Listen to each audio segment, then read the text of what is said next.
If life is like a candle bright, then death must be the wind. Well, I guess that's where I am. Doc says I got a year to ride this wind. So I guess I'm riding it. Blood disease. Terminal. But there's no way in hell I'm going out bald and puking, so I guess that means I got a year to learn everything I can about life, which can't be much here.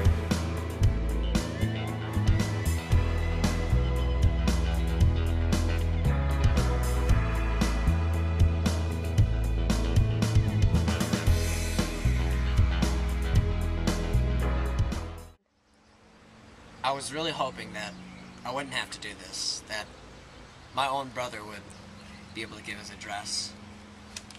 As you all know, we buried him last week, and the last thing my brother said to me was, "This dying, it ain't for sissies." My brother he was no sissy. So, as I read this to you, please just close your eyes and try to imagine me pint-sized, and it'll feel like he's right here.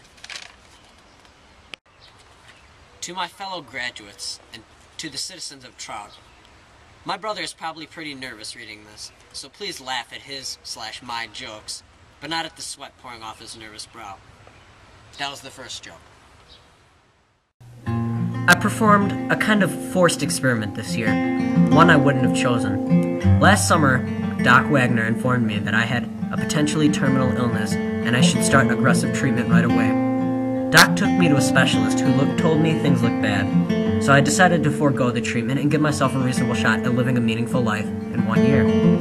Because I wanted to be normal, I chose to tell no one. That was a big mistake. If you don't learn anything else from my death, learn to tell the truth. The first time I heard the saying, "Live every day like you're going to live forever, and every day like it's going to be your last," I thought it was one of those unsolvable story problems from my 5th grade arithmetic book, but it turned out to be the truest thing about my year. When I took risks like this, it was my last chance, and at the same time kept it in my head that my actions had consequences, not only for me, but for everyone I touched, forever. I made my best decisions. I did get a lot of help with that, by the way. It took me a while to understand, but in the end, I did my best. I loved like I never loved, cried like I never cried, lived through days of terror and days of joy, days of utter satisfaction and days of shame. I shared glory on the football field I would have never experienced had I not known my fate, because I wouldn't have had the nerve to try. Risk. I spent the year anticipating my impending demise. There were times I was paralyzed with fear, but in the end, I'm glad I knew. So graduating seniors, remember you can keep us alive on Earth with the acts you perform in our names. Decide for yourselves how to do that for Sooner. But for me, I want my Malcolm X Avenue.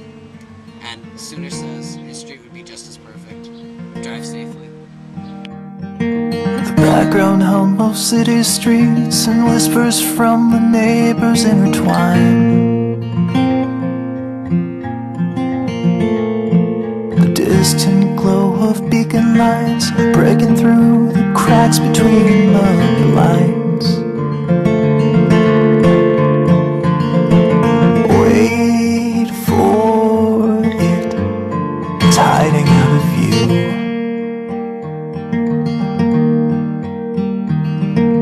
Wait for it, it's all she ever knew.